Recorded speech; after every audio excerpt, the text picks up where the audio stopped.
Hello. Okay, that's too loud. Good evening and welcome everybody. It is my pleasure to welcome all of you here and especially our esteemed guests and Athabasca University's 2022-23 Writer-in-Residence, Myrna Kostash, award-winning, internationally recognized author. I'm very pleased to be welcoming you here tonight. So yes, we are excited about your speech, to tell us a bit about your work. But before that, I just want to take a few minutes to thank the members of the Writer-in-Residence Committee, and I have the names in front of me. Angie Abdu, the chair of the committee, Jolene Armstrong, Adine Dubelbuer, Paul Hubener, Mark McCutcheon, Evelyn Gagnon, and I hope I'm not forgetting anybody here. Oh, yes, and Reineke Lengle. So a bit about our program. The Writer-in-Residence program at Athabasca University is housed in the Faculty of Humanities and Social Sciences. We established this program exactly 12 years ago, back in 2010, and I myself have had the pleasure of chairing the committee for a number of years with more or less the exact few people who are still on the committee. It is one of the best, funnest committees that I've served on at Athabasca University. The Writer-in-Residence program at our university is unique, is quite special. Unique in the sense that it is the online virtual program of its kind in Canada, to my knowledge. So very special, close to our hearts, and over the 12 years, we have hosted a series of renowned writers across Canada. And I'm just going to be mentioning a few names here. Hiromi Goto, Essie Edujan, Richard Van Camp, and Joshua Whitehead, just to name a few of the distinguished writers our university and this program in the Faculty of Humanities and Social Sciences has had the pleasure to host. So just maybe a couple more minutes to let you know what the Writer-in-Residence does. At Athabasca University, they divide their time 60% of it by working on their own writing project. And the remaining 40% of the virtual residency is devoted to providing support to students, staff, all members of AU community for their writing project. So the Writer-in-Residence resident basically coaches AU community members, students included, throughout the writing process, from the inception of the manuscript through to the very end, most often until the manuscript is published. So it's very special, very close to our hearts. And with that, I just want to again thank everybody who's made time to be here tonight to join us in welcoming Myrna Kostash, and thank you again for this event, and we're very excited to listen to you. Thank you.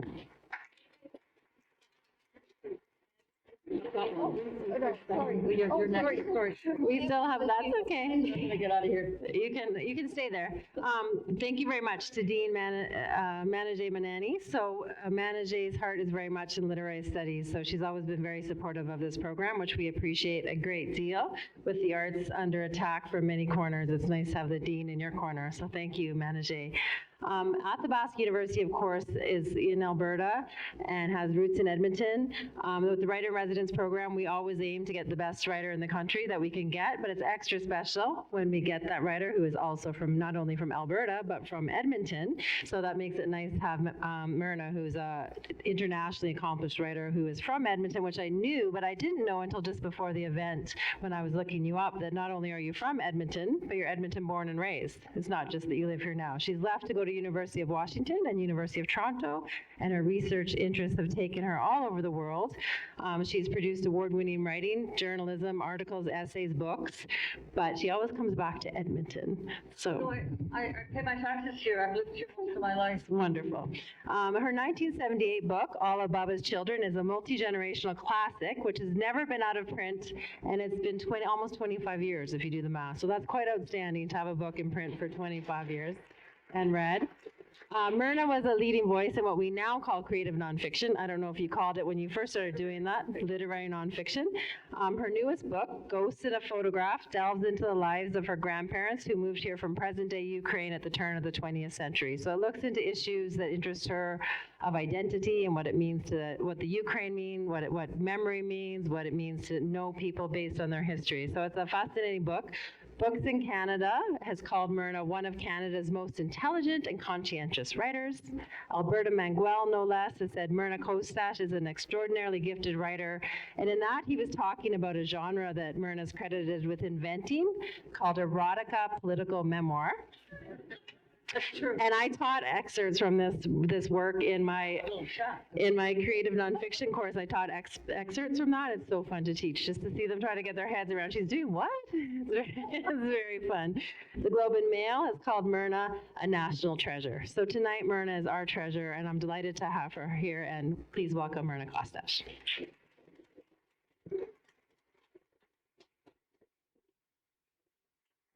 Is that on then? Have I pressed it enough? Okay. Actually, you know, I've lived most of my life in Edmonton. I'm not just a visitor. But now I'm, in fact, more than ever saying I'm an Edmontonian. I live in Edmonton because one does not want to come from Alberta, particularly. So I say I'm a Redmonton, or I come from Edmonton.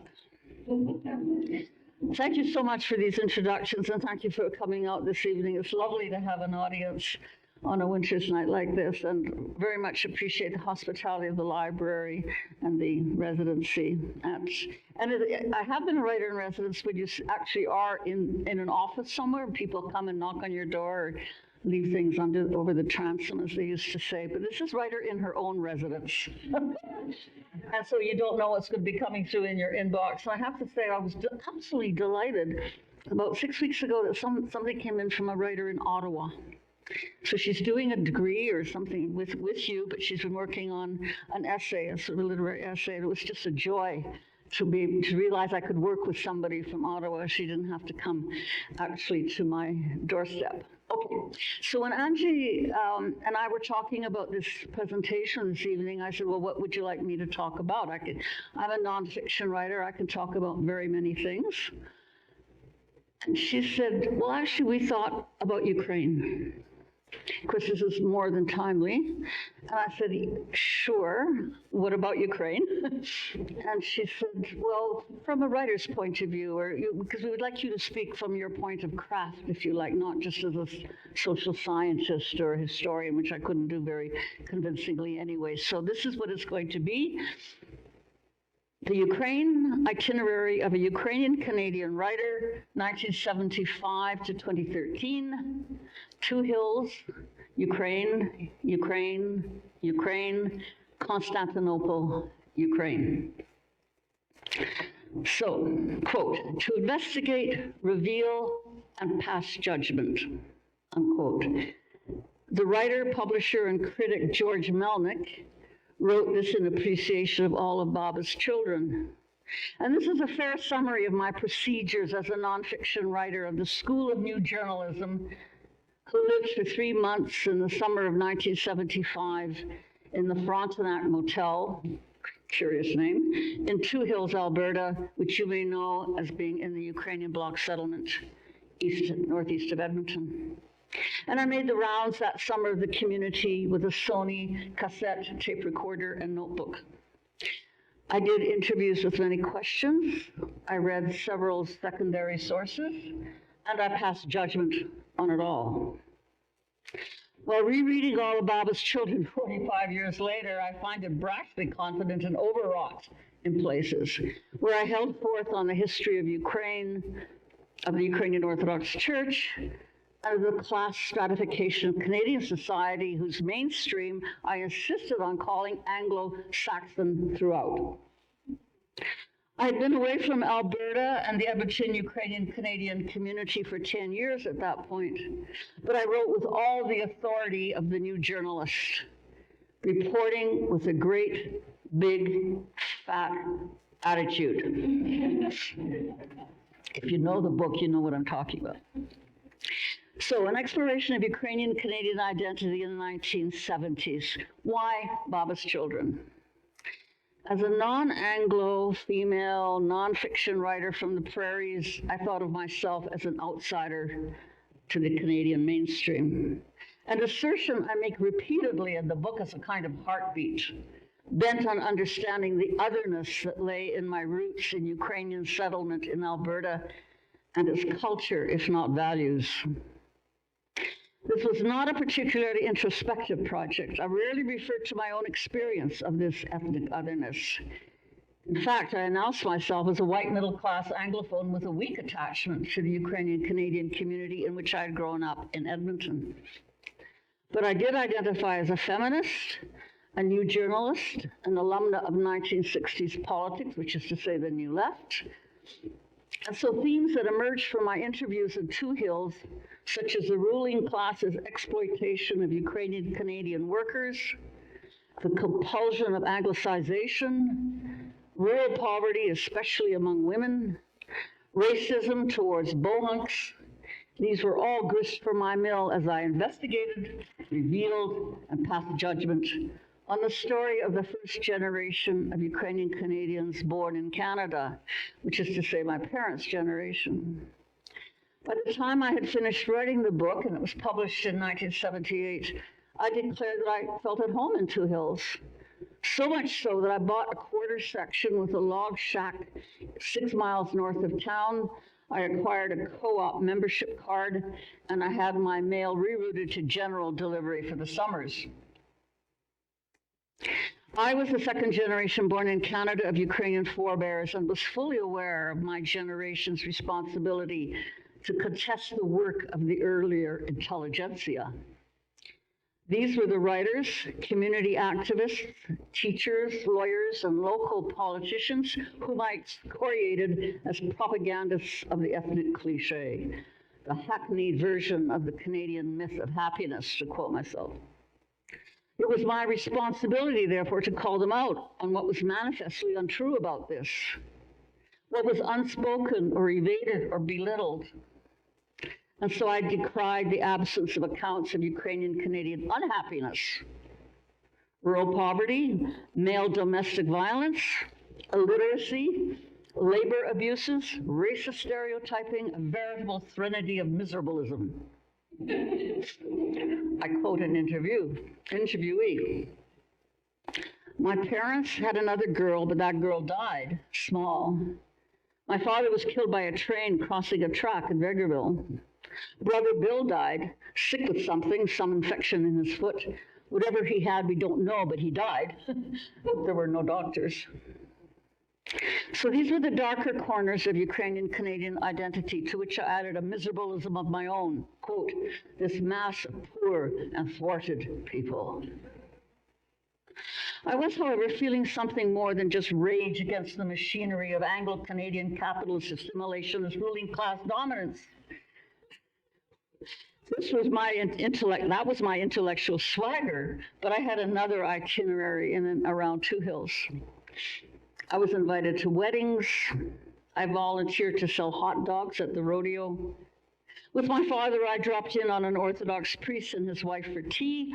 I drank beer in a hotel bar in Harry Hill, roamed around country cemeteries, and admired the luxuriant gardens as I strolled down alleyways.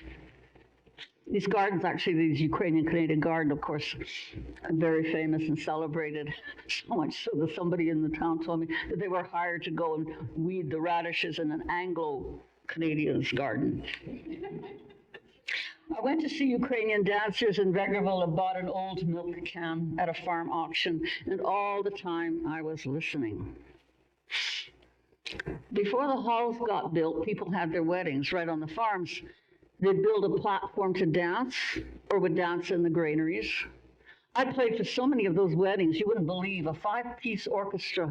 I played for the Krapkos, the Chernelskis. When it got dark, they put up a lantern so we could keep on playing until 2 or 3 in the morning.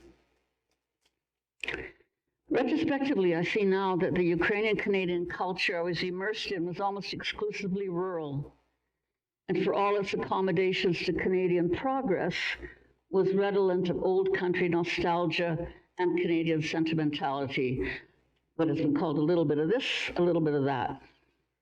An icon and a calendar picture of a blonde Miss Alberta wheat pool cuddling chicks. A cross-stitched cushion cover and a chocolate Easter bunny. Terehea in a saucepan and a can of Empress strawberry jam on the pantry shelf. In the National Hall, stage curtains were decorated with idyllic scenes of life in the Galician village circa 1900. The thatched roof cottage, the giant sunflowers and red poppies in the yard, the goose herd flirting with the maid at the gate. I wrote a little harshly about the Ukrainian Canadian reproduction of the idealized village they had never visited. But at the same time, I acknowledged that here were instances of the struggle for dignity and self-respect among a disregarded cultural minority in Canada. As I pointed out, quote, demonstrably few others outside the community are concerned about the twofold threat to Ukrainian identity from Russification in the old country and Americanization in the new, end quote. But I was uneasy all the same and recovered my swagger as an outsider, even to my own community's sense of achievement. Quote, the ruling class isn't likely to shake in its boots, I observed, at the sight of a Ukrainian Canadian MLA wearing an embroidered shirt under his suit jacket in the legislature. Quote, the act of speaking Ukrainian 4 generations after immigration will not bring back to life the whole community subsumed within Anglo-American technological civilization, unquote. And so I concluded in the last lines of All of Baba's Children, quote, a tourist I came, a tourist I leave, unquote, and return to the Anglo-American metropolis, that is Edmonton, away from ethnic side roads. The metropolis, after all, is where Baba meant to have me live. Well, that was then, this is now, and now is whenever I review a text written almost half a century ago, I make a few salient observations about that younger writer. One is that I was still writing in the style and voice of what I call full tilt boogie nonfiction, rather characteristic of the magazine journalism I had already practiced as a freelancer in Toronto, notably in Châtelaine. It was a great place for young feminist journalists, my goodness. Thus the sometimes overwrought vocabulary of a political evangelist. Frequent references to the Canadian capitalist ruling class, or to the spilled blood of the strikers in Estevan, Saskatchewan that, quote, fertilized the militant consciousness of Ukrainian Canadians, unquote, and an obsessive reduction of the Canadian bourgeoisie to Anglo-Saxons. I would write only one more book in that voice. Second observation is the very shadowy presence of Indigenous people, whether in my interviewees' narratives or in my own. Indigenous neighbors are never mentioned, but Indian trails are, and disadvantaged Métis from northern Alberta, as well as the attitude of social supremacy of the Ukrainian Canadian woman who, quote, feels sorry for Indians because they are so backward. I wrote of the, quote, incarceration of Native people on reservations, unquote, but never how they came to be there. No mention of Treaty 6 or the Homestead Act. And it must be said that none of my reviewers, including the hostile ones, mentioned these either. Third observation. In 1975, in the Ukrainian Canadian bloc settlement, where and what was Ukraine? Unapologetically, I took the position that I was a hyphenated Ukrainian Canadian and that actually existing Ukraine, Soviet Socialist Republic, let us recall, had no purchase on my identity. I was severely judgmental about those in the community I called nationalists. That is, right-wing anti-communists who voted social credit and sent their kids to summer camp to march around in uniforms and commit themselves to the liberation of Ukraine by any means necessary. My sympathies lay elsewhere with the progressive Ukrainian Canadians of Two Hills who had been part of farmers' strikes during the Depression and voted CCF.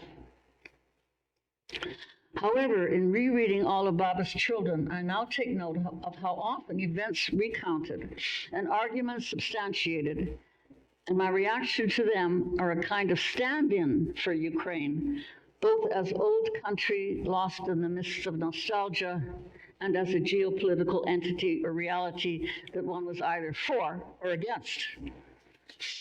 I wrote swaths of potted Ukrainian history and depended on a couple of recent scholarly tomes to expose the catastrophes that was Galician land poverty and social oppression at the turn of the 20th century. Having forgotten I'd already written this up, I repeated the whole expose Goes to the Photograph, book by now Professor Emeritus John Paul Himka about Galicia at the time of emigration to Canada. Obviously a classic. Turning to an account of the nationally awakened intelligentsia in Galicia, which is Western Ukraine now, I wrote of how students and teachers had helped organize the reading societies, the czytelni, in Galician villages that inspired actually the Ukrainian Canadian National Hall out in the countryside, the Narodny Dom, about which many of my interviewees spoke in gratitude for the cultural activities that were organized there. Other enlightened Galicians organized social democratic political parties, versions of which made their way to Canada. But it seemed to me that all this functioned as a kind of ancestral memory.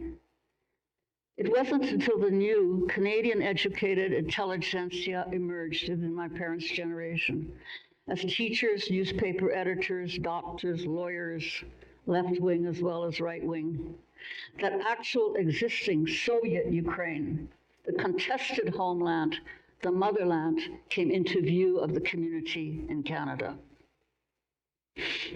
So this was Ukraine, a constituent part of the USSR, a worker state or prison, depending on your politics, that represented to some of my interviewees who had led a hard, bitter life in Canada a chance, through communism, at, quote, vengeance of revenge against the ruling class, unquote. For their part, anti-communists denounced policies of the Soviet Union that were crushing the dissident intellectuals and artists of the oppressed Ukrainian nation. But also rising in the 1960s and 1970s, yet another noisy group of Ukrainian Canadians had arrived, who paraded with placards and banners in front of Soviet consulates. Free Valentin Moroz! Down with the bogus show trials! Who, I wondered, was Valentin Moroz? And then I went to Ukraine.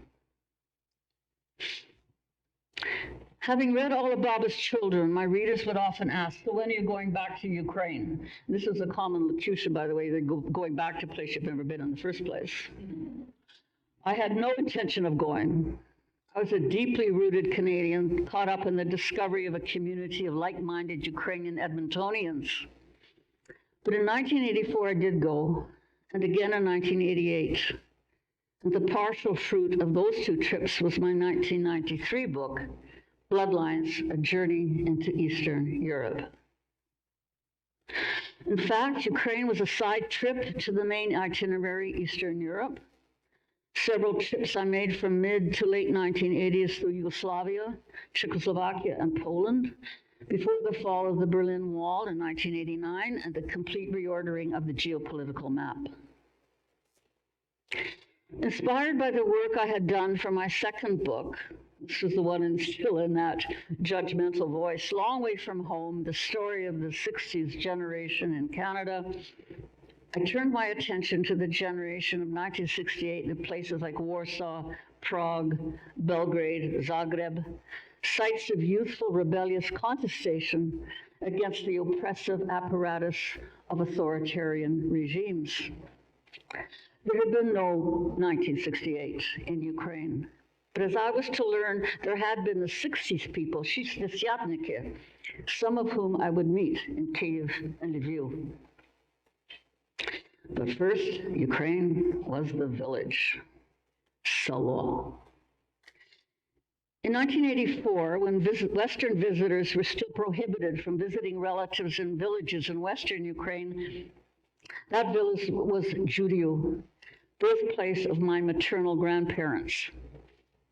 My second cousins contrived to have me spend a day with them regardless. And so I, granddaughter of their beloved Palachna, who had left in 1911 and never came back, was welcomed in her stead. The emotional impact of that reunion was caught in a photograph in which old Katrusia, matriarch of the extended family, holds out to me the traditional and ceremonial gifts of welcome, a braided bread and a thimble of salt, chleb isil, on an embroidered cloth, rushnik, draping her hands. I receive it, and looking into the camera, I weep. It was the emotional culmination of my encounter with the village, a real one, in real Ukraine. It was distantly related to the one depicted on so many Ukrainian Canadian stage curtains and calendars and song sheets. But here was the actual existing Ukrainian solo, set in the rolling contours of farmland. The fields, well, collective farms, I eventually acknowledged, laid out in large splotches and not in the grid of the Canadian quarter sections. I thought how dismal Alberta must have looked. Bush and slough and scrawny aspen, compared to this lush greenery. But I could also see there was another village, Katrusia's house, for instance, with no hot running water or indoor plumbing, and a single paved street, and abandoned cottages, much like their counterparts on the Canadian prairie, subsiding under the weight of their moldering thatched roofs. It would not be the first time that I wondered what happened to the revolution. In Kyiv in 1984, I'm in a constant rage. I cannot say I came unprepared. An upbringing in the Ukrainian Canadian community during the Cold War had impressed upon me the catastrophe that Soviet communism had been for the Ukrainian people. But here it was in its shabby reality, in the lives of individuals, the ones who shuffled about in ill-fitting jeans and appalling footwear, carrying shopping bags in the ever-hopeful expectation of coming across something rare and wonderful in the shops. New cucumbers, baby clothes, a volume of Ukrainian poetry. The livid exhaustion on women's faces as they stand patiently in queues like mendicants in lineups at the bins of turnips and onions. The land is broad and generous. Why are people lining up for bad food? Sloppy service in the fast food cafes. Workers chewing quickly the shreds of salad, bits of herring, watery bowls of pirahe, faces close to their bowls as if they have only recently begun to eat their fill. Speak white. Downtown Kyiv, a battered delivery truck canters through the intersection bearing the utilitarian logo Chleb, Russian for bread. In Ukraine, legendary breadbasket mythologized as the Earth Mother cradling a sheaf of wheat in her round, stout arms, and there are public statues like this everywhere in the Soviet Union. In Ukrainian, they eat bread in Russian. Finally, in Odessa, last stop on the prescribed itinerary, I meet by chance Seryoja, Soviet-Ukrainian dropout, and that is how I think of him. As he raises a toast in the flat of his friend, a squatter, to Polish solidarity, Solidarność, now outlawed in Poland. Good for them, he says. They go on strike, they don't work, more power to them. He refuses to pay the fare on the tram, arguing that one of the resolutions of the 24th Party Congress had promised free public transit by 1917. It's already 1984, for heaven's sakes. He shares a two-room flat with his mother, a survivor of the Holodomor in the 1930s. She's asleep as he tiptoes around to make a mug of tea and slice up some withered torte. I look around at the things on the walls. A crucifix, a photograph of John Lennon, a calendar. He leaps up. He has two treasures to show, he says, and he lifts up the calendar. Taped to the wall behind it hangs the doleful visage of Alexander Solzhenitsyn, former Gulag inmate, now in exile in the United States, author of the monumental Gulag Archipelago. He walks to his bed and pulls out from under the mattress a novel by Stephen King. I fear for him. Have I been followed to his flat? Will he be visited the next day by state authorities and threatened with, well, what? Eviction out on the street with his mother, his treasures seized as evidence of anti-Soviet propaganda, and he hustled off to a hard labor camp? I have been so rattled by the pervading sense of having been watched that I wait until I'm in Poland to write up the notes of my entire Ukrainian visit. As my visit with the relatives in Judea wound down, I was led to a modest war monument at the top of the main street. I sensed that I was meant to read the inscribed scroll of names, and indeed there was the name of my Baba's brother, Yuri Kosovan, for whom she is ceaselessly mourned in Canada. And there he was, included among several other names. These perished at the hands of Ukrainian bourgeois nationalists, with gratitude from the workers of the village of Judeo. I took a photograph. There was no conversation. I would not revisit this quiet moment until I sat down to write Ghosts in a Photograph 30 years later. 1988, my second trip to Ukraine took place in a profoundly altered context. The entire USSR was in the throes of perestroika, rebuilding, and glasnost, openness, or perabudova and glasnost in Ukrainian. Driven from the top by General Secretary of the Communist Party, Mikhail Gorbachev, I bought a poster. Citizen, what have you done for perestroika? The second cousin, Pavlina, came to Kiev from Judeo to spend a couple of days with me. In the interval since we had last visited in the village, I had learned to speak Ukrainian, and she had learned to speak glasnost. While a bottle of Champanskoye lay cooling in the toilet bowl of my hotel room, Pavlina held forth on the Holodomor, that's that, the famine, Trotsky, the horrors of collectivization. I signaled at her to beware of the bugs in the room, but she waved us away. She said, don't be crazy. Purges of Ukrainian intellectuals, purges of army officers, just before the Nazi invasion of Soviet Ukraine. Her exposés were fiery, evangelistic, and I responded gently, I know all this, Pavlina, but how do you know it? I read our newspapers. Soviet journalism had bloomed in the new reality of openness, and I realized that there was likewise a pivot in my relationship with a Soviet-Ukrainian relative. She had no need of a Ukrainian Canadian second cousin to tell her the news sotto voce as a kind of contraband. No need of my sympathy or pity for her communist-engineered ignorance.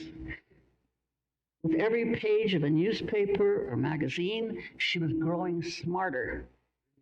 Even in the pages of an inky provincial broadsheet, a sooty smudge of cheap printer's ink could fill in a blank.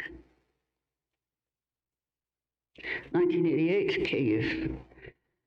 Ukraine was marking the 1000th anniversary of the baptism of Rus, the medieval precursor state, into Christianity via Byzantium and perestroika had allowed for a certain revival of public religious devotions. I joined the multitude, had crowded into St. Volodymyr's Orthodox Cathedral for the Divine Liturgy, or at least I was there to witness the spectacle. An hour into the Mass, as I felt the full-throated rumble of the familiar responses, Lord have mercy, Lord have mercy, Господи помилуй, Lord have mercy. The yearning melancholy of the hymns and the collective devotions of the crowd, mainly women, many in from the villages and the collective farms. I stood in awe of the collective memory intact across 1,000 years of violated memory. Mongols, Tatars, Poles, and Tsars, and Bolsheviks. War, terror, famine, occupations, gulag, silence, and fear. And in awe that they remember how to do this, be faithful to their place in the genealogy of baptized Rus. If I reflect again on this, it is because it foreshadows a book I will publish 22 years later, Prodigal Daughter, A Journey to Byzantium. In this way, this prayerful multitude was speaking a truth to power in concert with activists in Ukrainian intellectual and cultural circles who had come up from the underground and out of the shadows. I knew of them as the 60s people, the Shishtisyatniki. They raised Ukrainian national consciousness in the early 1960s and later in the 1970s, led to creative outbursts in literature, theater, film, journalism, and art.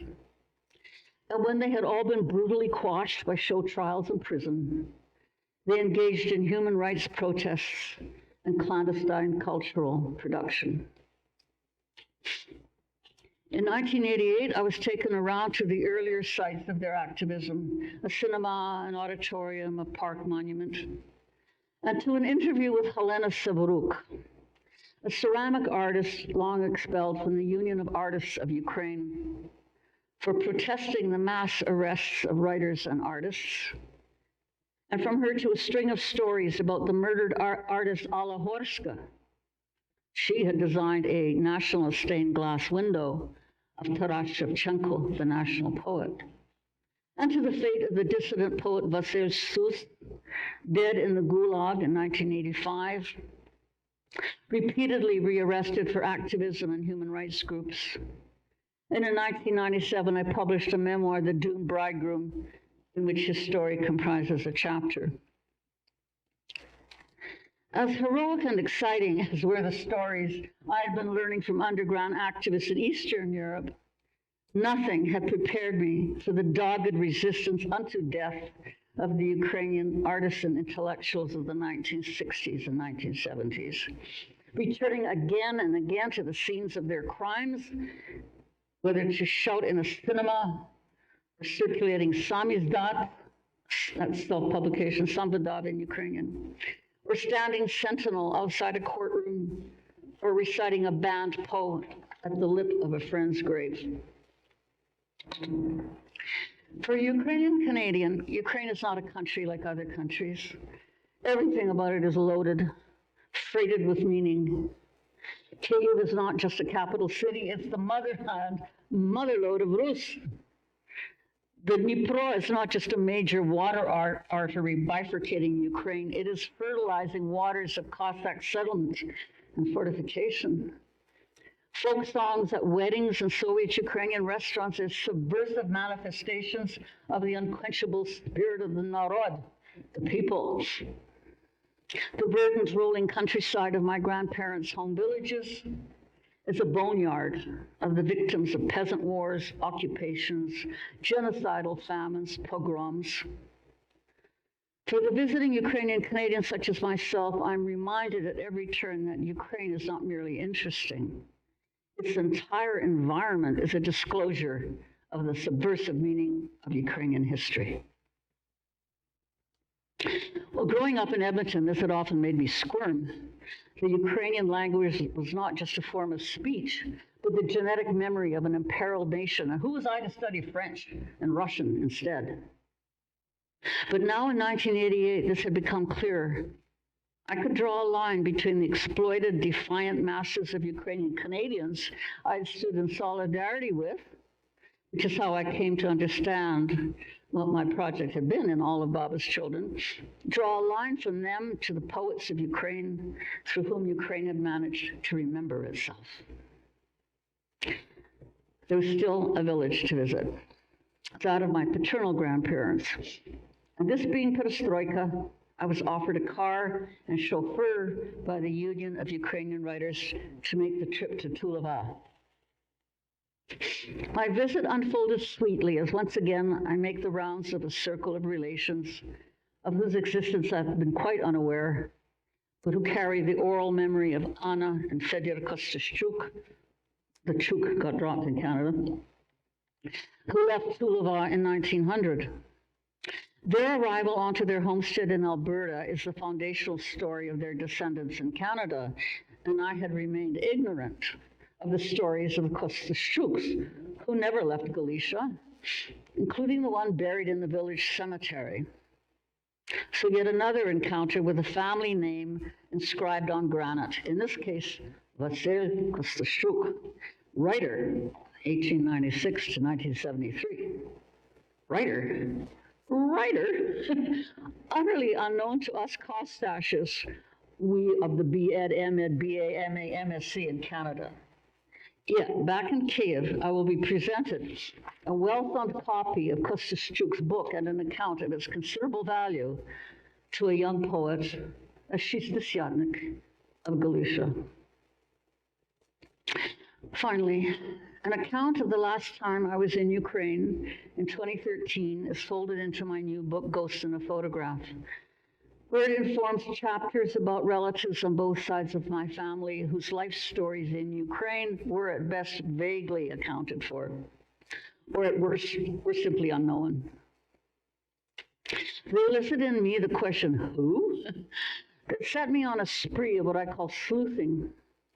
As much narratives of fortuitous happenstance as of following a trail of clues laid down unwittingly, but waiting for a long-lost Canadian relative to sniff them out. And so, through these stories and their context, I came to know some specifics of Ukrainian history I hadn't known I was interested in, or didn't know where to look. These were, partially, peasant and worker strikes in Galicia in the 1920s, the history of the suppressed Communist Party of Western Ukraine, the disillusionment of a young writer, a social democrat, actually yet another Kostashchuk, a social democrat in Soviet-occupied Kiev in the 1930s, the brutality unleashed by the Soviet occupation of Western Ukraine 1939 to 1941, the extermination of the Jews of Kolomea, the horrors of Nazi occupation across the whole of Ukraine, 1941 to 1944, the literary biography of a teacher-writer in Tulava in the Ukrainian SSR, how Soviet power was reimposed in Western Ukraine after 1945, the ultimately futile but bitter and ferocious guerrilla war to drive the occupiers out, 1945 to 1953. If this partial listing of catastrophes and their consequences brings to mind current geopolitical events, that is as it should be, given Ukraine's agonies during the ongoing war of brutal aggression and massive criminality against its territorial sovereignty and biological survival. I had finished writing Ghost in a Photograph well before the war began in February this year, but I expect the book's readers will have it back of mind while reading certain of its chapters in which I reconstruct the circumstances of my Ukrainian relatives' lives from 1939 to 1951. But Ghost is also and primarily a series of profiles of my 5 grandparents, one was a step-grandfather, whose lives began in Galician villages and ended in Edmonton or in farms east of Edmonton near Vegreville. After a long detour away from all of Baba's children, I was interested in the lives of these forebears, my grandparents, as viewed 120 years after their immigration to Alberta, through the lens of my own life experiences. And so in striking contrast to my voice and stance in all of Baba's children, in Ghosts I am fully present at the events described. As good a definition as I can come up with about what literary or creative nonfiction does. Alive to my own emotions and excavated memories, too often regretting that I was writing too late to have my curiosity and perplexity satisfied. I also return wiser and humbler to some of the material in all of Baba's children. I'm thinking of how I now understand a grandfather's pro-Soviet sympathies. The everyday labors of an illiterate woman on a homestead, in the case of a grandmother. The details of Ukrainian Canadian cultural life in Edmonton, especially the theater, in the case of another grandmother. And the loneliness of the educated gymnasia or high school graduate as he bent to the task of building a thatched roof cottage in the Alberta parkland bush, in the case of another grandfather. Ghosts in a Photograph concludes with a coda on the land. I had earlier made reference to the very shadowy presence of Indigenous people in all of Baba's children, but decades later, a grave site off the beaten track near Fort Battleford in Saskatchewan, in fact, the mass grave of 8 Indigenous warriors who'd been hanged together in November 1885, a week after Louis Riel in Regina, proved an emotional and intellectual turning point, even a reckoning, for me as the granddaughter of settlers. In Canada's only mass hanging, the warriors had been condemned for the slayings of nine unarmed men at Frog Lake Settlement earlier that year. I knew nothing about this. What was even more shocking to me was that when I put the two dates together, 1885 and 1900, I realized that only 15 years separated the hanging of Wandering Spirit from my Myrna Kostash's filing for homestead. Yet we Ukrainian Canadians have never put those dates into relationship, as though those 15 years separated us by eons from our Indigenous neighbors. In Ghosts in a Photograph, I do put those dates in relationship. In fact, there's an earlier date, 1876, the signing of Treaty 6 at Fort Carleton, and I am its beneficiary. Well, I've written much and spoken much, but there's still work to be done. Thank you.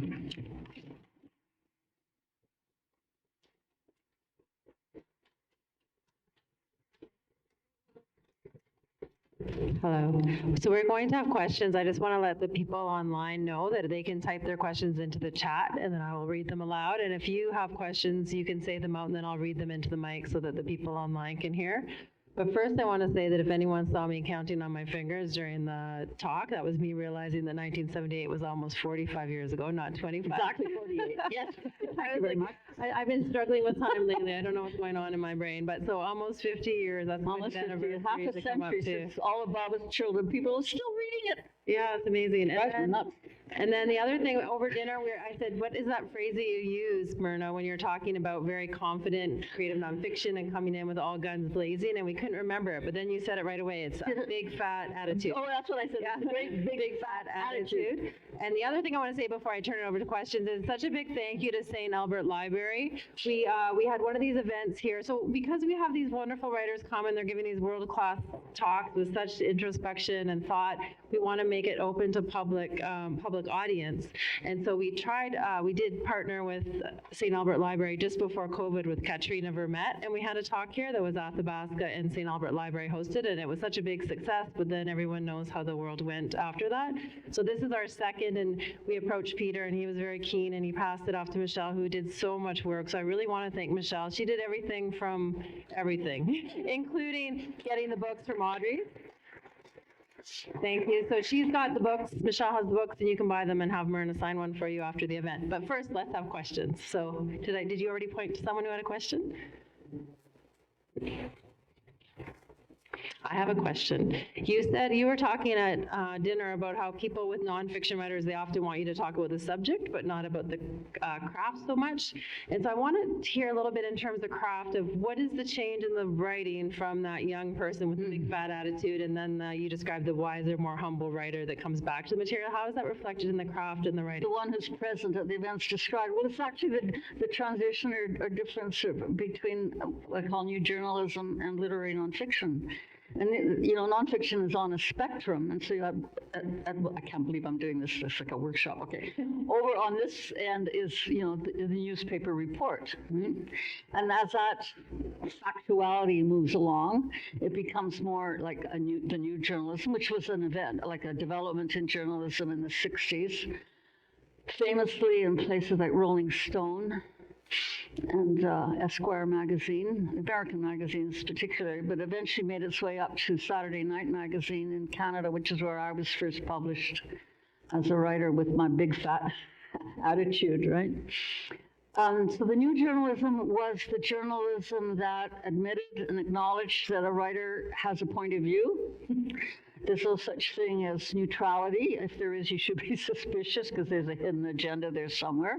So new journalism was very much upfront with where the writer was coming from. But you still did your job as a journalist. You still did the interviews. You still did the research. But then you had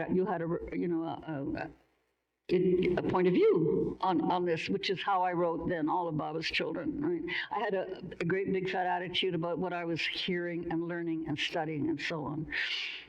Well, as I said, I only wrote one more book in that voice. That was the book about the 1960s. And that was, to me, such a colossal disappointment in terms of what I had set out to write, which was going to be more of a, well, now we understand as literary nonfiction, that I actually went away to, well, listen, this is tough. I went and spent winters in Greece to, in fact, learn how to write creative nonfiction or literary nonfiction by starting from scratch with a bunch of what I call documents that related to an affair that I had had. It's in the Doom Bridegroom. Said, what can I do with this? What can I do with these letters, these postcards, these bits from a journal and so on? And I wrote the first of what is now, I would now call creative nonfiction, which was, to put it simply, that you take exactly all the material you have as a journalist, but then you start doing crafty things with it. You start working on a structure. It doesn't necessarily have to be, from being middle to end. You can move around with it. You could do different things with voice, perspective. You pay an awful lot of attention to your language, poetic, metaphorical, if you like, right? And it starts, in some cases, you have to be really careful that you let the reader know that you're not making this up. Because very often it has the structure of a short story, for example. Probably your readers, the closest it comes to this format, or this genre, if you like, is the memoir. Because it has that very powerful sense of voice. It takes a very specific set of circumstances, or slice of life, or an event, or it's autobiography, right? And then it applies, as I say, these crafty things to that material. With the Doom Bridegroom, which I keep making a reference to, I went as far as I could doing that, pushing the edge of what nonfiction could do, and not sort of totally making everything up, which is a real temptation when you don't have all the material you need. So I pulled back from that then in my other books. And so what I do now with something like Ghost in a Photograph is that the reader is obviously very much aware or made aware of what my procedure is, what my process is. I'm there, I'm accounting for myself, I'm referring to something I might have written earlier, I'm making a response to something that somebody else has told me. I'm present at the events described, if you like. And it's in that sense, it is about me, but it's about me in relationship to this other thing. And that's also my definition of literary nonfiction is what I call astonishment in the world, and that's not original to me. I think that's Annie Dillard, actually. Astonishment in the world. Something in the world has astonished you. and you examine that in terms of what is this thing inside you that has been astonished, and you muck around in there for a while, but then you bring it out again back to that thing in the world, and you sort of close the loop on these things. So you never lose trace of the outside world, the world around you, the world that is not you, but you spend some time thinking about what has this got to do with you. There are the two questions that I say to writers of creative nonfiction that you answer. One is, why am I telling you this? Why am I telling you about the history of Ukraine? But then I have to also answer the question, what's it got to do with me? And so I think that's what I was pulling off and trying to do, even in a public format like this. Okay, does that answer your question? Yes. Yes. Any other questions, Adine? There's this thing in the Chronicle already. Can you speak up for our audience? Yeah. I'm going to repeat it. Oh, okay. Yeah, I'll repeat it. Yeah, there's this thing in practical writing, and it's called also fiction, so it's all the way up. It's shorter and it's autobiography with fiction thrown in. And it's all very deliberate. And I mean, it made me think, okay, so when you talk about memory, how truthful is memory? Can it ever be completely truthful? So We disagree. that's a great question. So the question for the people online is about autofiction, which is a French tradition, but also coming into English with Rachel Kasgaard, Norwegian with Carl Knausgaard. So autofiction, where it's supposedly sort of true, but also kind of fiction, and they're very blended together. So it's more upfront about it being fictional. And so Dean's asking about the role of memory. When you're doing something allegedly non-fictional, how truthful can memory be? Because it's subjective. Well, you're just very honest about what you're doing with memory.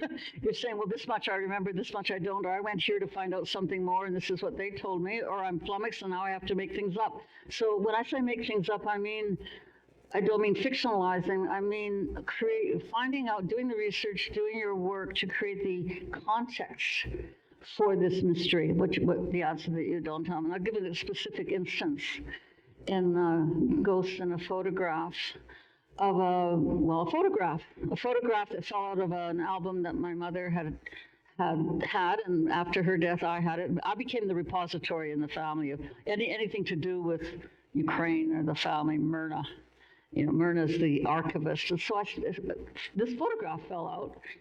And it was a photograph of a man, I would say in his 40s, black and white, one of those little sort of brownie camera photographs. But my mother had written on the back of it, Uncle Nick in Lethbridge, 1934. Of course, I'd never heard of Uncle Nick, certainly not in Lethbridge or anywhere else. So who is this Uncle Nick in Lethbridge in 1934? We knew about Auntie Sophie, but never an Uncle Nick. What to do.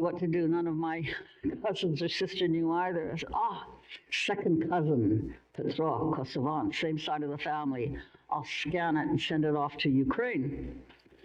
Well, he answered and he said, Uncle Nick. Well, my father told me that Uncle Nick, he was one of your Baba's brothers, and he was radicalized in 1917.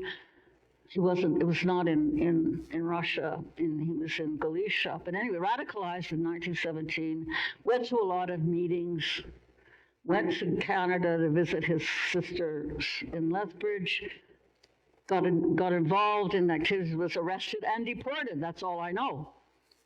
I said, what? What do you mean that's all you know? Come on, try to think of something else. Sorry, he said, if I think of something else, I'll let you know. Well, of course, he never did. So then what to do with Uncle Nick? Well, I had enough clues. Radical, Ukrainian, in Lethbridge, 1934. Right? Search. And presto, there's always somebody who's out there doing exactly what you need them to do. A labor historian, Alan Krieger? That's all right.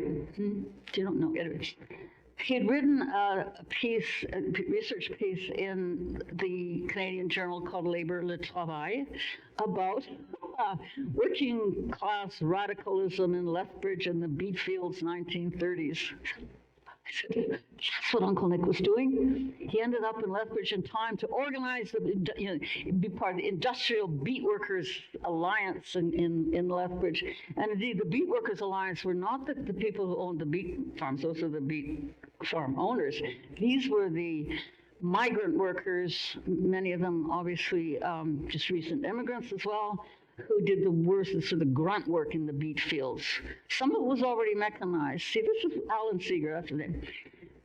No, there wasn't a machine yet to weed between the beets, right? So this is what these, and they weren't getting paid enough for their work, right?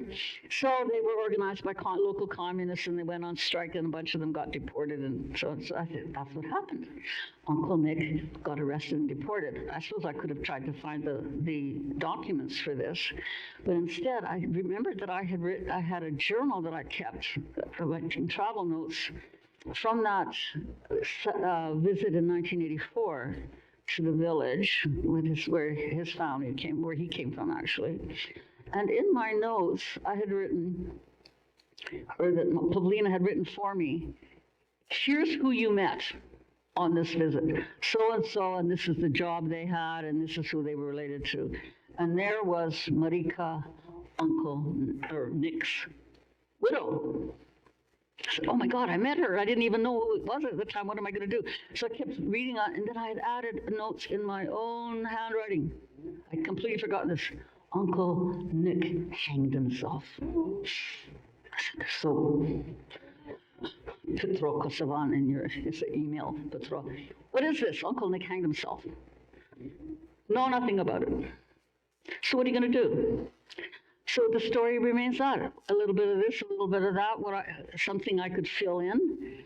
But how would you make the difference between that and an auto-fiction? I think it's this spectrum, it all blends together. No, I think, no, okay. Yeah. Manajay had a question, and then we're going to let people ask Myrna questions on their own while they have coffee and tea and buy books and get them signed. But so we have time for one more question, Manajay.